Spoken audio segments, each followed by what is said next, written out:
All right, and I think we could probably go ahead and start then. So welcome. Thank you everyone for being here. Happy Friday. If you all would like to introduce yourselves in the chat for everyone, that would be great. I'm Catherine and I have Landon and Rich here today. And then as you all saw, we didn't really have a fixed agenda with major presentations. We kind of wanted to have more of a discussion around how we hope to kind of reorient the meetings, the RAP meetings, so not just specifically the East Side, but all of our RAP meetings to really focus on the immediate needs that we're seeing out in the community and how providers and how we can support providers in responding to those needs.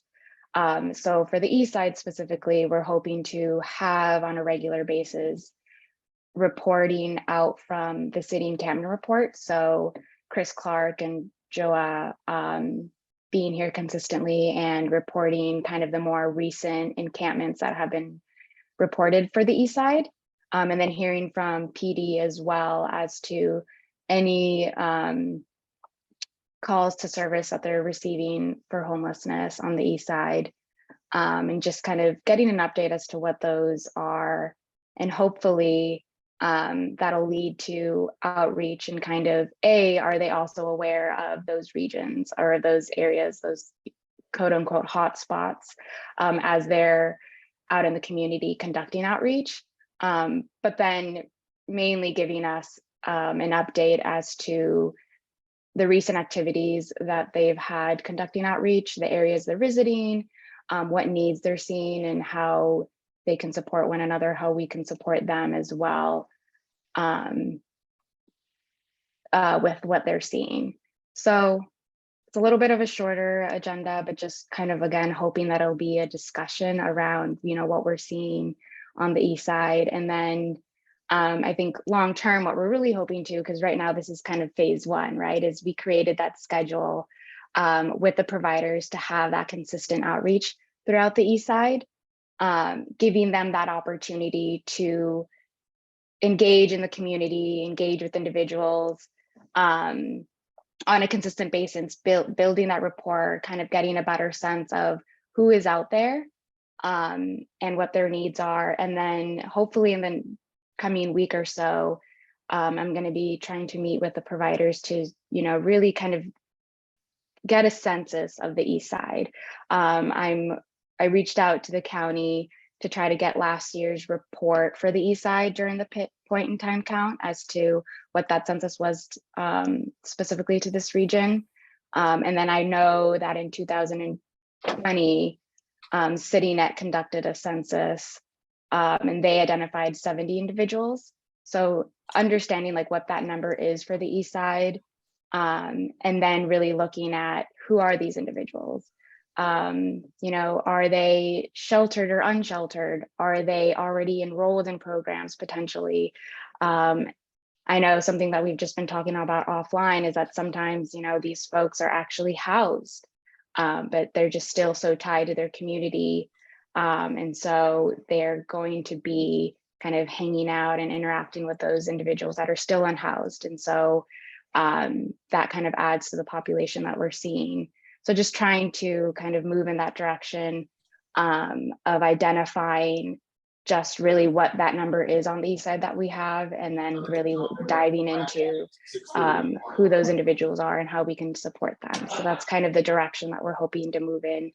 And today is kind of just that start of, we've had a couple of weeks now, and what is the current climate of the East Side, and just getting that update from providers and just kind of opening up the discussion from there.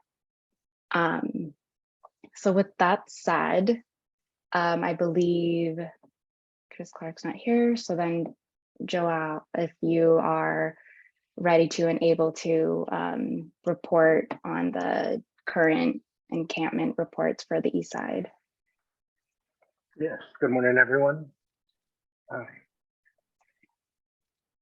So I am pasting the link for reporting, and I'm also going to share my screen.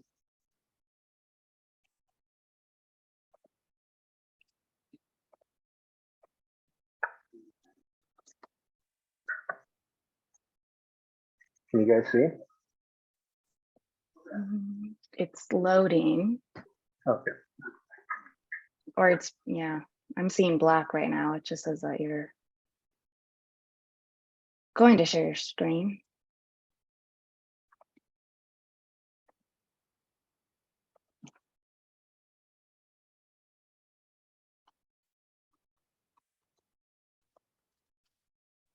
You may need to stop the share and then restart it because it's not showing up for some reason.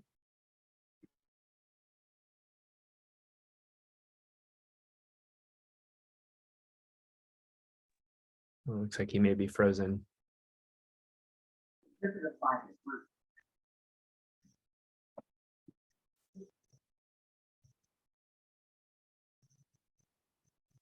Can you guys hear me? Better. I can hear you okay, but it So, sounds like, yeah, it's a little fuzzy.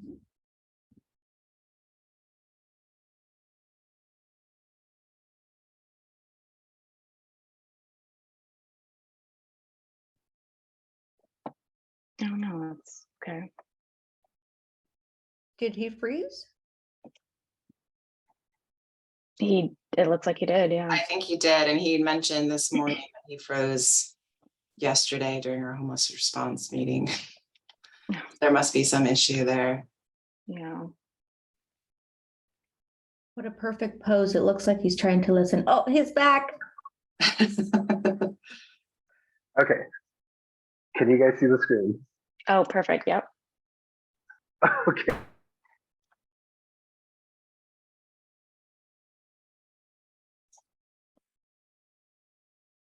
Here comes Chris Clark in case. Well, and it might be easier for him to just be off camera. Mm-hmm.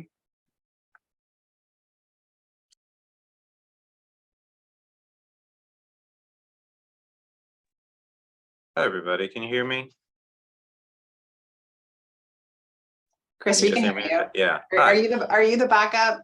I'm the backup. Joel's computer is At not- least he's frozen in a good position today. This is Yeah.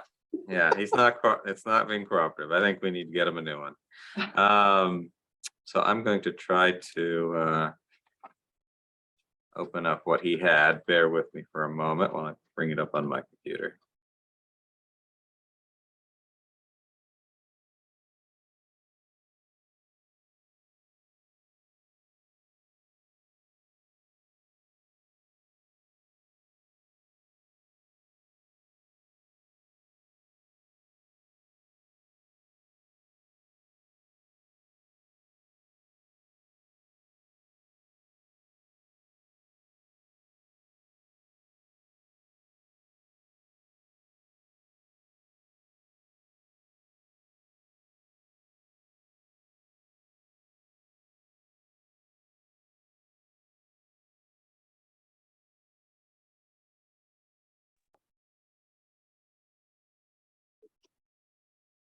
Natasha, you mentioned earlier the ease of Zoom and the convenience of it. This is the downside of it.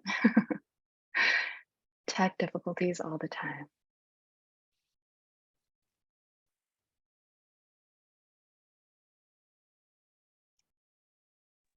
Yeah, with full transparency, it's taking all of my self-control and effort not to take over the meeting and jump in. So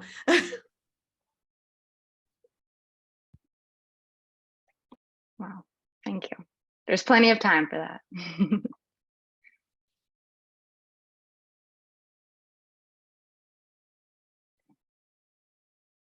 Charlie has better service in his vehicle, I think.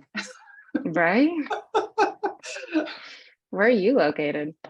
All right. It's going to take a minute to bring up what he had on my computer. So if you guys want to Okay. touch on another subject, then we'll come back up when we're ready to go. Yeah, you're right. In that case, Charlie, if you're able to then, if you want to jump in and kind of give a brief update of any patrolling that has been taking place on the east side or. Yeah, for sure. We are continuing with our 7-day coverage on our SCU team. A couple spots that have come up at the last few ERAPs and other meetings as well.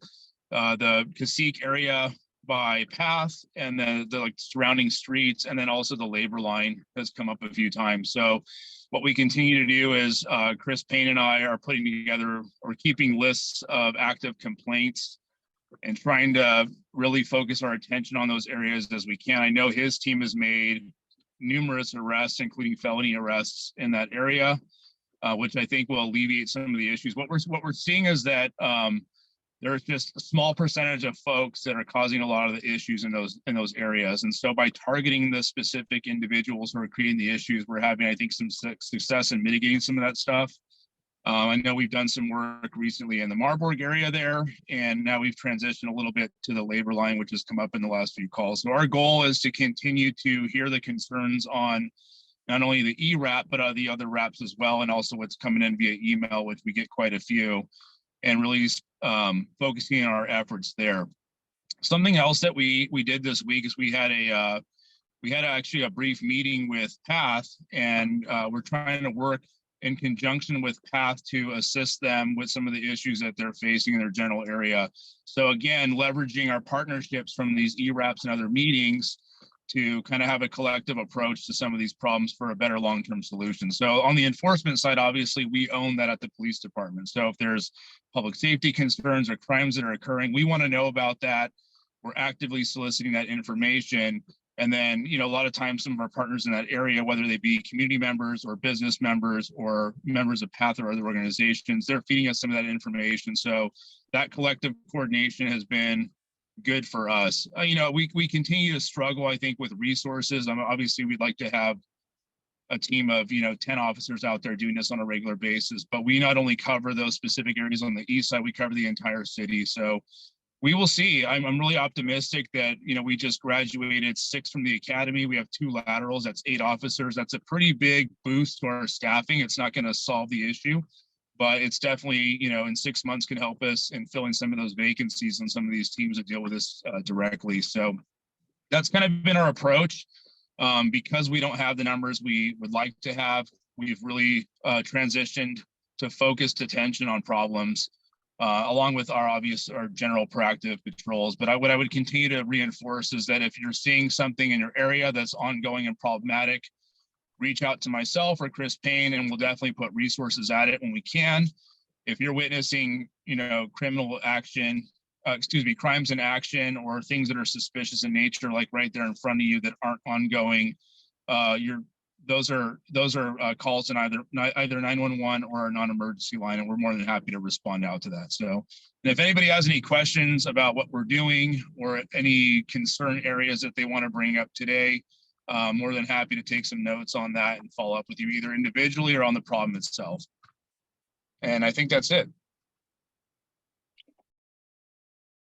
And for the patrols that you're conducting, you said 7 days a week. What times are those? Are they varied times? Are they specific? Are they consistent times throughout the day?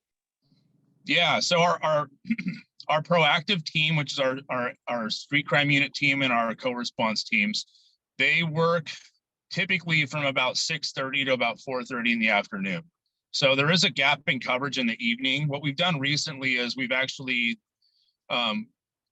filled some shifts on overtime. So we're either hanging out a little bit later in the day. So those teams are staying 2-3 hours later to do either coverage on waterfront downtown or on the east side. But the area that we're lacking coverage tends to be like I'd say 6 p.m. through the rest of the evening. When we start getting into that time frame, all those issues are handled by patrol. We obviously have patrol out 24/7 every day. So there's always officers who can respond to issues, but for specific issues related to much of the stuff we discuss in these calls, the teams that handle that are typically working your daytime hours, and that's 7 days a week. All right, got it. Thank you. Are there any questions for Charlie? If not, I see we I've got- finally. Oh, I do, quick. yeah. So I obviously live in the area, been walking around a lot. I am noticing a whole lot of drug use under the underpass on Milpas publicly. I took some video and it's so I mean, when people are so drunk that they're passed out, it's one thing, but it's another thing that I can video people using whatever they're using and they don't even notice me. So I've captured that video. They're doing it in public. I have no idea what they're doing. So I don't know whether it's something I should call for or not when I don't know what it is they're doing, but I do know that they're kind of like, you know, 3 people hunched over, working on a pipe together. I don't know what's in it. So can you help me to know if that's worth calling? Do you want me to send the video? What do you want me to do? It's totally worth calling. I would suggest when you're witnessing something like drug use in public, something that's a concern for general public safety like that, those should be calls to non-emergency or emergency. So either 911 or a non-emergency line, that 882-8900 number. Those calls should be reported so that we can send someone immediately to that. If you record that and send me a video of it, we start running into, you know, issues with following up on it based on video. It's not like contemporaneous to the crime occurring. It becomes more challenging for us to enforce. If we show up and there's people actively smoking or using other drugs in public, then it's very easy for us to issue citations for that or to make an arrest if applicable, which in most cases, those are citations because they're misdemeanors. And we have exceptions that we can make arrest on for misdemeanors in book, but for the most part, they result in citations. But our enforcement capabilities are easier and more effective if it's something that we on view, so we see it ourselves while it's happening, as opposed to following up after the fact. So I think if you are seeing criminal activity afoot, that should probably always be a call to non-emergency or emergency. If you see like an ongoing issue, for example, hey, there's a black car that shows up every day right around this time and it's suspicious and I think they're dealing drugs out of it, you can call that in. But if it's an ongoing thing, that's sort of a tip to myself or to Chris Payne. We're able to go and proactively now after the fact look for that. So a little bit of both, but I think in the case you're describing, I would suggest a call to dispatch on that one.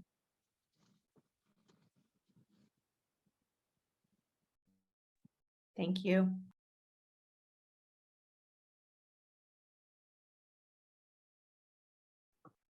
This is Susie from Marburg. I just wanted to chime in and first of all, thank you, Charlie, for really putting a lot more focus, especially on Cacique for Marburg. I know our partners over at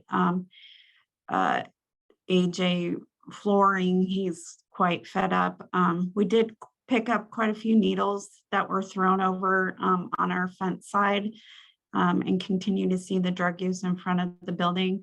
And, you know, it's weird because I get into the mode where I want to protect my employees. So I feel like I'm the Cacique narc and telling these individuals to move along. And, you know, of course, they'll, you know, chant back with the profanities and so forth. But I do appreciate what you're doing. I just, whatever we can do, and I know we've talked about this as well as I think Natasha has said too, is really whatever we can do as a team and a village to address the drug use, because that's really seems to be the issue. But wanted to acknowledge your good work. So thank you.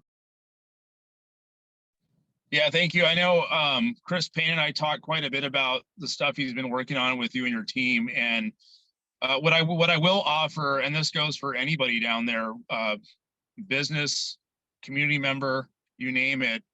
If there's an ongoing issue or if you're struggling with a problem that's consistent, we're more than willing to come out and meet with you one-on-one or with your team just to kind of brainstorm what we can do and maybe give you some options. I mean, we're in this to make sure that you feel safe, your employees feel safe.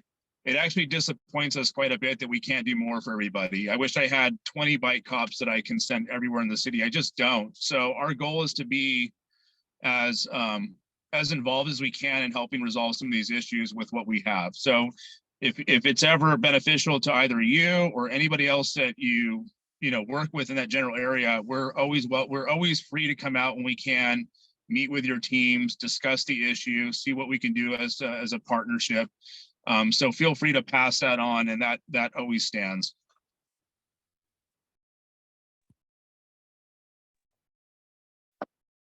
Thank you so much, Charlie. Appreciate that. Well, looks like Chris Clark is live. We are live now. Great. Appreciate everyone's patience with that. So what we have here is this current month's and the previous month's reports that have come through our reporting system. So on here we have, if I can bring my key on here. There, show me my table. No. Yeah, Oh, we don't I need grabbed that. the Wolfman. Oh, there's the key. Okay, great. Because it was on. So over here, we have encampments that are inhabited are visualized by this little tent. We have abandoned items is visualized by this refrigerator icon. Uninhabited encampments, these little green dots, and then abandoned shopping carts, and then trash and litter. I want to caution everybody, particularly for the east side, the abandoned items, this is not all the abandoned items that are being reported. Most abandoned items are reported directly to Marburg. The vast majority of them, 90+% of them, these are just the few that were reported to us before we reported them to Marburg. So that's why if I put the data from Marburg for the previous month, this would be just a sea of refrigerators. I want to acknowledge that.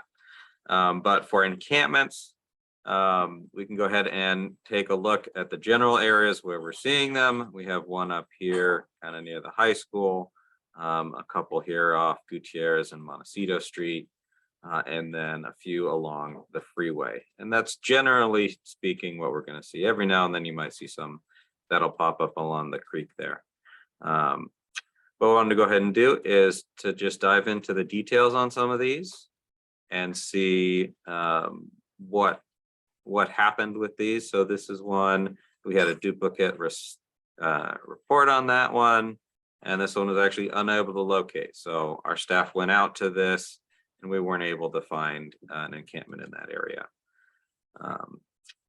Most likely they moved on to another location, as that's not a great location to go undetected.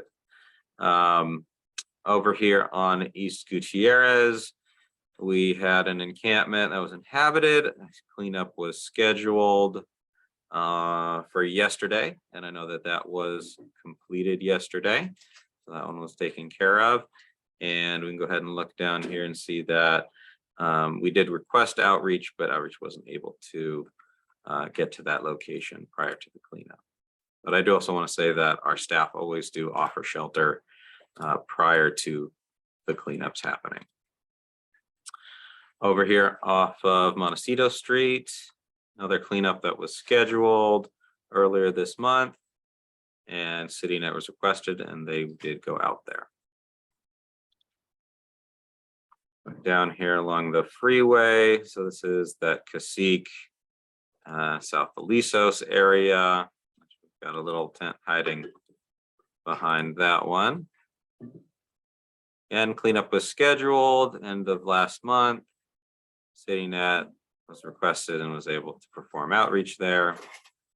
There's probably a second one. Yeah. So then again, first week of October, second week it was cleaned up, and CityNet also was able to successfully go and do outreach. That would have been around the time when we were doing the landscaping clearing that was done in that area as well, in conjunction with these cleanups. This is probably also going to be in that same area, completed and closed. We know this was an ongoing area that we were working on.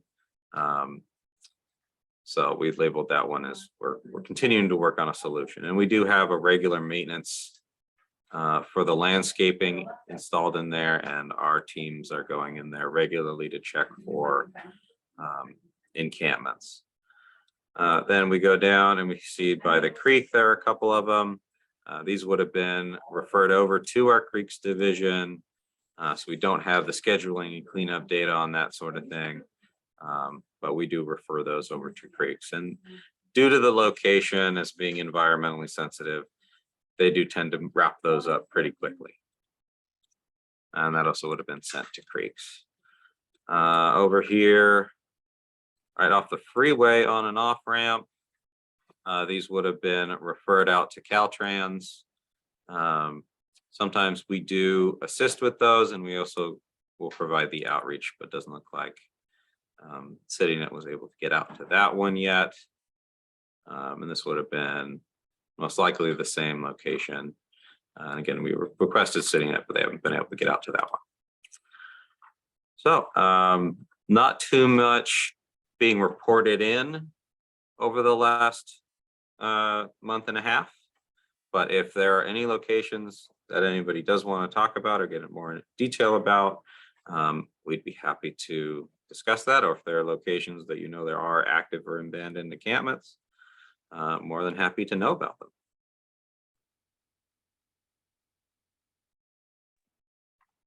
I think it's super encouraging that when we're reporting some of these encampments that, sometimes it takes a couple of weeks, but we see them disappear and it makes a difference. So it really helps seeing that the reporting is acted on. So I appreciate you guys working on it, Chris. Thank you. Yeah, you're welcome. And I do want to say we're going through a period of updating a lot of the software that we're using. And a lot of this data we're planning on sometime in the spring, having a live feed to the informational dashboard that we have on our CleanSB website, so that you'll be able to make a report and be able to click on it and say, okay, what's going on with my report? And you'll be able to actually see some of these fields indicating how it's progressing, if it's been resolved, et cetera.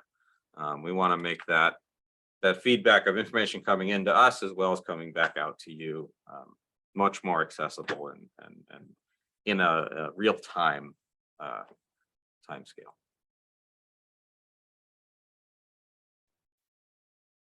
Chris, I just have a quick question for you. I'm not sure if it's identified as an encampment, but there are still a lot of people hanging out west of Path, down on Cacique, more towards the tracks. I wonder if there's been outreach performed to those individuals. I drive by there and it's about, 4 to 5 individuals, and they have bikes and everything else out there. Has that been addressed at all? Absolutely. That's a known hotspot area. So we constantly have our teams going through there and checking for encampments and requesting the CityNet go out there. And I don't have details on outreach visits and things like that, but it is an area that the city as a whole is constantly aware of and putting a lot of resources towards. Okay, thanks. Chris, there's a question in the chat it looks like there's Bird refuge. Yeah. Yes, I'm happy to talk about that. So I wish I had the layer on here, but a couple of years ago, the city council declared several areas in town as being fire prone areas. And those areas continue to be a priority area for our office. So those are areas that our staff are visiting on a near daily routine. So we as city staff are uncovering those locations very frequently. These areas are very popular for setting up encampments. There's lots of areas, particularly along the railroad track, that are easy to hide in, that are flat and level, things like that. So they are very popular. But what this does represent is the fact that we are finding them and we are providing the outreach resources to them, and we are also getting things cleaned up. We do put those in with the waterfront RAP areas, but I know it's still an impact on the east side as well. But as you can see, we have things getting cleaned up, getting scheduled, and we have outreach going out to those as well.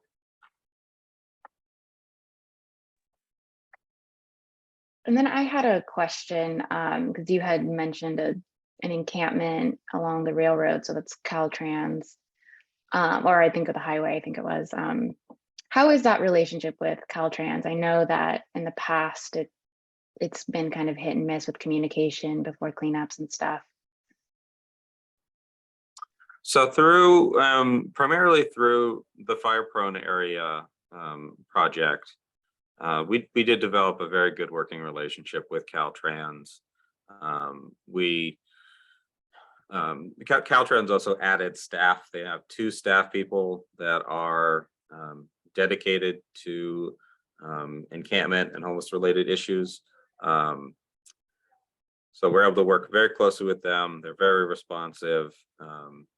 And we are able to every year get consent from them to provide outreach. And whenever we have an encampment, particularly in the fire prone areas, which again are the highest of priorities for us as directed by City Council, those areas we immediately report to Caltrans, and we will find out, hey, are you guys able to resolve these encampments right away? Or if not, we'll go ahead and get it taken care of with your permission. And those things all go very smoothly. It's a daily routine for us here, which is great. We really appreciate their cooperation in that. Oh, that's great to hear. I know it used to be a challenge, so that sounds like amazing progress. Any other questions for Chris? Or actually, sorry, I had one more question. In the past, we've seen a lot of clusters with individuals living in vehicles. It doesn't look like in this report. Is that something that you're still seeing? We do have New Beginnings on the call too, so we want to let them know of any areas right now that may have a lot of activity. A lot of folks living out of vehicles are generally reported through our individual need form, which we don't visualize on the map for privacy reasons. But I can say that from what my staff have been reporting, we do see a lot of people living out of vehicles, again, in that kind of Cacique, Quarantina region, in areas adjacent to and at a lot of the underpasses, so North Quarantina, up into those areas. But they're and I would defer to Liz on the individual need reports, but we do refer those to outreach, and I know that gets to New Beginnings as well when those reports come through. All right, well, that's great to hear. Any other questions for Chris before we kind of transition? No? All right. Well, so the city is contracted with CityNet. So I would like to jump to the CityNet team to kind of speak to the reports they're receiving and kind of just the work, the follow-up that they're conducting with those reports. Yeah, hi everyone. This is Brooke here with CityNet. Yeah, so we have been doing a lot of the Salesforce, a lot of the encampments that Chris Clark just shown on his map. We have somewhat a similar map that we map out based off the coordinates of the sheet that he gives us. So we've been trying to knock some of those out as much as we can. We did go to that one Gutierrez Street encampment and spoke with him, but it was toward the end of the day, so we actually we weren't able to get a response in for that, but we did check that out.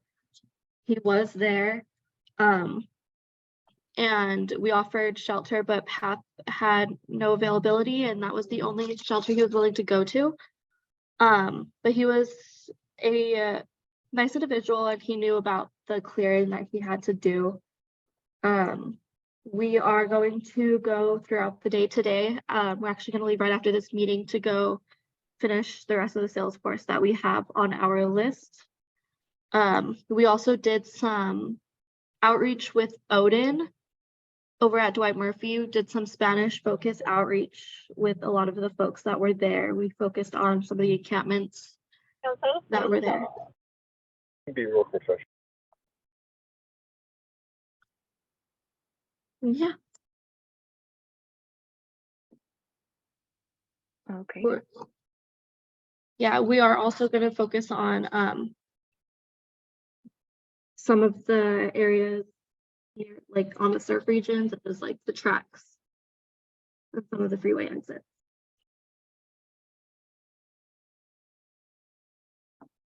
All right. Well, thank you for that update.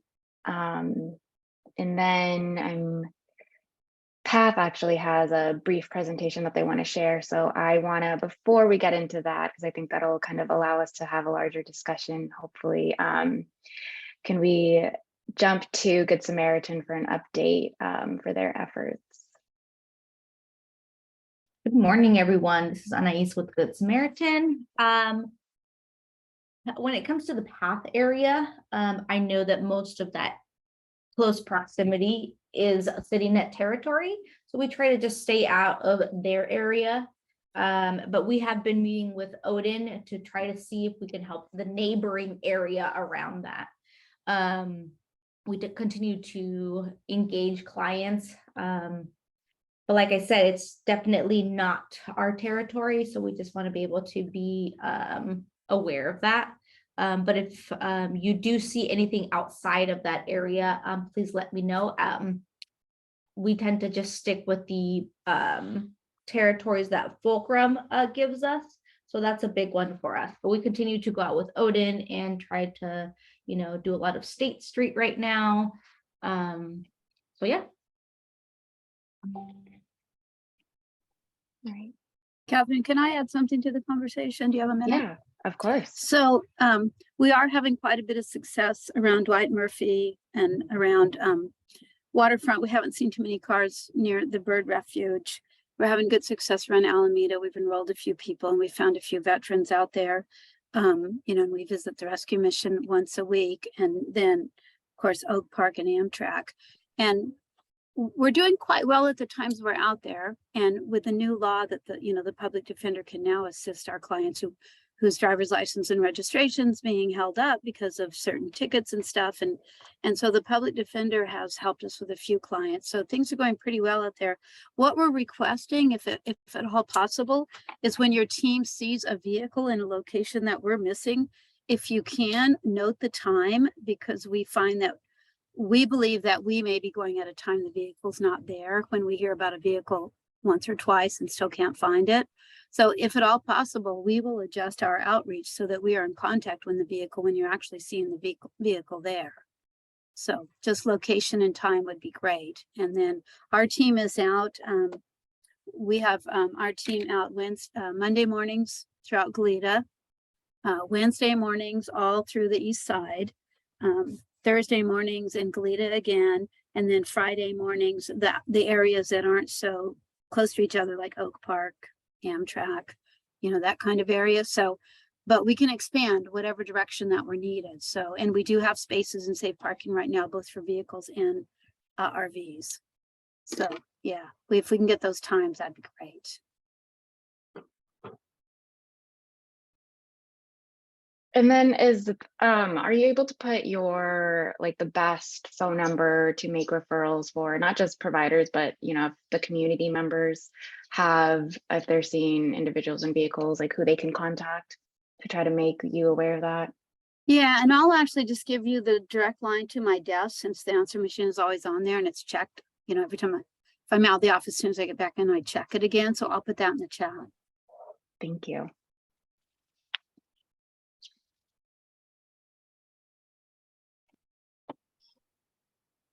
And then I think now, if there's no other, I see a hand up. Hold on. Natalia? Yes, hi, good morning, everyone. This is a question to Anise, Good Samaritan here. You said that you help Path in the surrounding area. Exactly what is your area here that you cover here in the Eastside District, please? Good morning. So I am pulling up Fulcrum now. So there is, CityNet takes care of anything that is close to a train track or along the 101 corridor. So there are specific areas that I do not go into. So I'm looking up Cacique now. Oh no, I think I zoomed up too much. So anything sort of outside of that area is that's where I can go. So a lot of these spaces around path is definitely a CityNet territory. Okay. Okay. Thank you.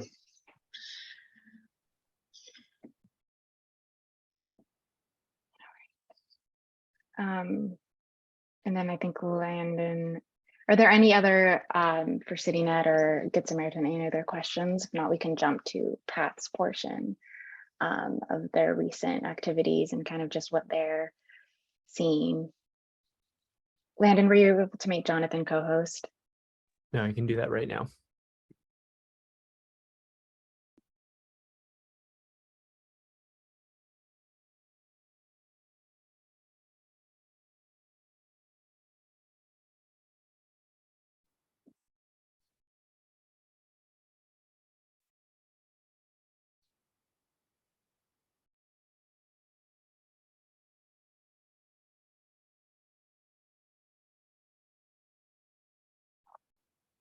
Jonathan, I think you're muted. I'm known for doing that. All right, can everybody see my presentation? Awesome. Okay. So little update on outreach. I'll get to the main parts right now for the sake of this. So we're about 2.5 months with Odin. He's been with us for about 3 to 4 months now. He's about 2.5 to 3 months on the streets. And so he, over the course of this time, he's been working on developing an assessment, if you will, a snapshot of what the activity looks like in our community, because we've talked a lot about what we've been kind of speculating based on data that we've been collecting. And so today, really, the purpose is to talk a little bit about the snapshot we got and as sort of the first phase and some of the discussion that we're now having with our city partners to, make sure that we are thinking through some solutions on how to kind of address and resolve some of the challenges. So just a quick snapshot of some of the work that we're doing right now with Odin. So just a reminder, our outreach model is a case management model that we're providing support to help people get to the services they need. We currently have 11 people enrolled in case management and 40 people who are engaged. Just to explain the difference between that. Once somebody says, hey, I am ready to work with you and we enroll them into our program is when they're considered enrolled in case management. But Odin essentially has a pool of 40 people, if you will, that he's in regular sort of engagement with and working with to provide services. And once they say that they're ready to engage in case management is when they're enrolled into the program. Just an interesting sort of stat of the 11 people who are currently enrolled in case management. They are a majority of them are recently homeless. So I thought that was an interesting stat to share out. It was asked a little bit about our outreach schedule. You can see here in terms of how it's coordinated with Good Sam and CityNet. Now I'm going to jump into the data overview that provides a snapshot of what's going on in activity. And before I jump into this, what I want to share with you is what Odin's really been kind of working on is getting a snapshot of what it looks like at a minimum level, at an average level, and at a maximum level. And the different categories that he captured here are transitionally homeless, literally homeless, laborers living in their car, path residents, to give you like a very sort of clear picture of what's happening. And as much as possible, all of this data is not duplicated. So as you're kind of thinking through it, these are individual persons that he's identifying in these areas. And so these are a bit of the trends that we're looking at right now. For the purposes of this conversation, I think we're going to spend a little bit more time more focused on the breakdown of the maximum numbers, primarily because I know that oftentimes when you know, our community becomes frustrated with what's going on, it's more related to the maximum numbers, even though it tends to fluctuate day to day. So as you can see here, there's some areas that stand out that I think kind of validate a lot of what was already shared earlier in the conversations, especially as it relates to folks experiencing vehicular homelessness, certain parts of Cacique that have a larger volume of people. But, you know, I think some of the things that really stood out to us as we were looking at this data is that you can see that between the numbers that stood out to me the most is that there's a high visibility of people who are either living in their vehicles or are laborers. And so part of what we've noticed is with the fluctuation that's typically occurring with the laborers, it's typically from 8 to 10 a.m. is when we see an increase. And then usually around 4 to 5 is when we see another increase going on there. You know, and some of the observations that have been made around the laborers as well is, you know, usually on average, there's about 1 to 2 people that are near the laborers that are actually experiencing homelessness. And so we kind of note this because what we've also have noticed is at times, you know, laborers have been kind of grouped into people who are unsheltered. And then in terms of folks who are literally homeless, there's a lot of fluctuation that we see here as well. You can see the areas that stand out the most is the waterfront area, followed by near the rescue mission, as well as Chase Palm Park and Dwight Murphy Field. Kind of moving over into the overview here. One thing that we did note, because we want to be transparent about, is that we did notice that there was a trend of PATH residents that make up about half of the folks who appear to be houseless on Cacique Street. One thing to note is that these folks are typically directly in front of our building, and then it tends to dwindle as the day goes on. And so this is something that we're making note of so we can look at sort of resolving and addressing as well. As we look forward, as I mentioned, this is just to kind of give us a snapshot of what's happening and what's going on. And so now that we've kind of done this, we're looking at what next steps to take. And so I think one of the things that I was noting here was with Deborah kind of asking, you know, what areas should there be attention paid to for folks experiencing vehicular homelessness. I know we can now kind of look at how we can start drilling down on some of these numbers and sharing this data out with the partners here as is relevant and pertinent to your roles. So with that said, I'm going to pause there so we can allow for some of the discussion that I know we were hoping for.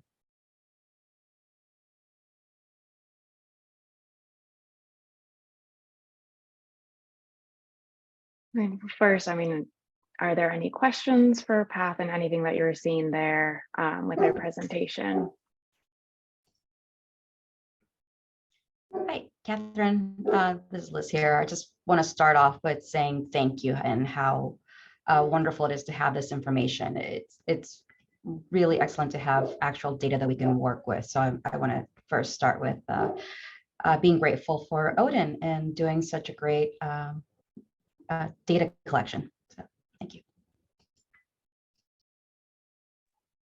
I'll echo that. And Jonathan, I'm hoping that you can clarify if the 11 individuals being case managed and the 40 that Odin's been in contact with, is that from that geographic area and distribution, or does it range from folks at PATH and then outside of PATH?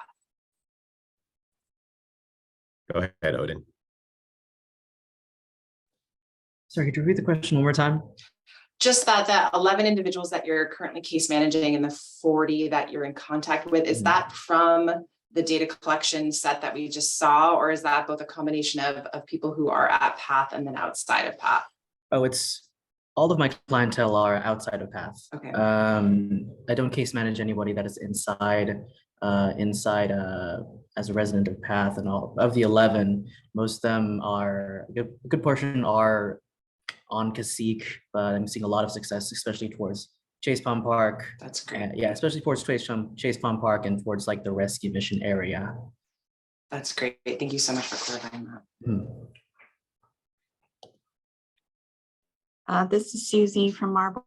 I want to just give a shout out to Odin. He's been a joy to partner with. I know he had a conversation with myself, my recruiter, as well as AJ Ramirez on some of the frustrations we have.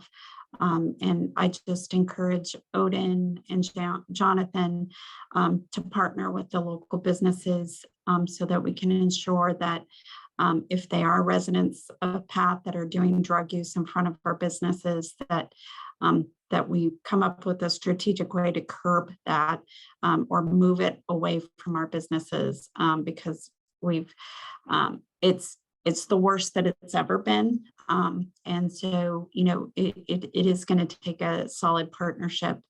And but I do want to give some recognition to Odin because I have seen him going up and down the streets and, you know, his heart's in the right place. We just need to make sure he has the support he needs to be successful. And that goes to security. So thank you.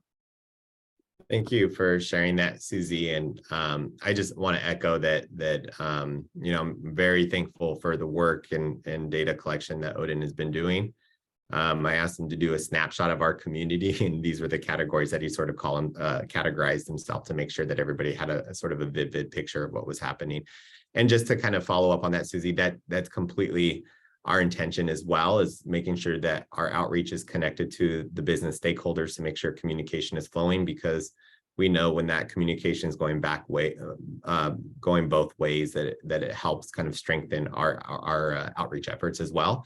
And so part of what we're also doing is, you know, Odin has a direct, you know, communication to the case managers and team in the interim housing program. So as we're kind of seeing behaviors of residents that are going on, that we're also working to resolve those as well. And I just want to pause in terms of the work of SBAC over the last 2.5 years, coordinating through the Eastside RAP, all the stakeholders that have been in the table continuously to have this level of coverage, the eyes, the ears, the engagement daily in this region of the East Side is huge. And I know we're going to be able to actually get some really incredible wins over the next several months. And that Path has this capacity, and this level of engagement is again, something we've been wanting for a long time, and to see it come to fruition and have it be so effective so quickly is amazing. So I think to know the delineation between those who are experiencing vehicular homelessness, those who are housing insecure, those who are in the labor line, and even our code compliant code enforcement team working on that labor line and cleaning it now to 3 times, I think 3 times a week, up to 3 times a week, and if not more. Those areas, again, consistently looking good, feeling good in our neighborhood, again, deters that behavior as well. So we've been talking about everything about camera placement to more trash can placement in that region. So connecting what Path is seeing as well as other outreach providers on the neighborhood improvement side, we're making sure that those correlations are happening as well. So thank you, everyone. Yeah, I agreed. I think this is just the beginning. You know, that need was really there. And finally, it took a while, but Path was able to hire Odin. And so I think it's just a matter of time. A matter of time and consistency with the various providers that we have, that we're going to really start to see those impacts and start to see, you know, what Susie's talking about. Hopefully no more individuals in front of Path, in front of Marburg, primarily using substances. So I think that's just a matter of time that we're gonna start to see those benefits of that consistent outreach. So really appreciate all the efforts and all the teams that are involved and everyone's just support as we begin this journey. And before we close out, we have a new member in social or homeless services here that we'd like to introduce, that hopefully you all will start to see more and more. Ted, would you like to go ahead and introduce yourself? Sure, thank you, Catherine. Yeah, Ted Grunt. I actually worked at Path about 7 years ago, 8 years ago for Yellow lad, rusty. Oh, I'm sorry. My timing's all screwed up. No, that's right. 7 years ago. Was there 3 years, then was with the county for 4 years as a caseworker. And most recently, just 2 weeks ago, started here at New Beginning Safe Parking as the program manager for safe parking. So glad to meet you all. Deborah's here with me. She's awesome. And yeah, we make a good team here. We do a lot with the safe parking program and also the rapid rehousing sector of it as well. So I just look forward to being more involved in these meetings and in the community. And I put my contact information in the chat there. So feel free to contact me anytime you like. All right. Thank you, Ted, for that. And Catherine, I just wanted to share quickly, Mercy Velasquez is the social worker through the Family Services Agency that is now at the library. And actually her location will predominantly be at the East Side Library while the Central Library is under construction. So just putting her name out there and noting that additional capacity we have on the East Side as well. Mm-hmm. And she will be supporting at all of our neighborhood navigations. So at the Rescue Mission on Wednesdays, Tuesday at the commuter lot, and I think Thursday out Alameda they support, I believe like once a month when they can. So that's also potentially a presentation that we can have in the future so you all can get to know her and understand how she's supporting the library with this population. And so our next meeting, so we can have you all put it on your calendar, will be in 2 weeks on November 4th. And I believe that's the city will be open, correct, Barbara, on that day? Just want to double check.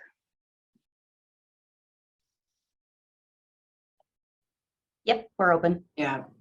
All right. So November 4th, you'll be seeing a calendar invite and agenda coming to you all in the next week or so. But thank you for being here today. And have a great Friday and a great rest of your week. Thank you, everyone. Thank you, everybody. Thank you all. Thank you. Have a good weekend.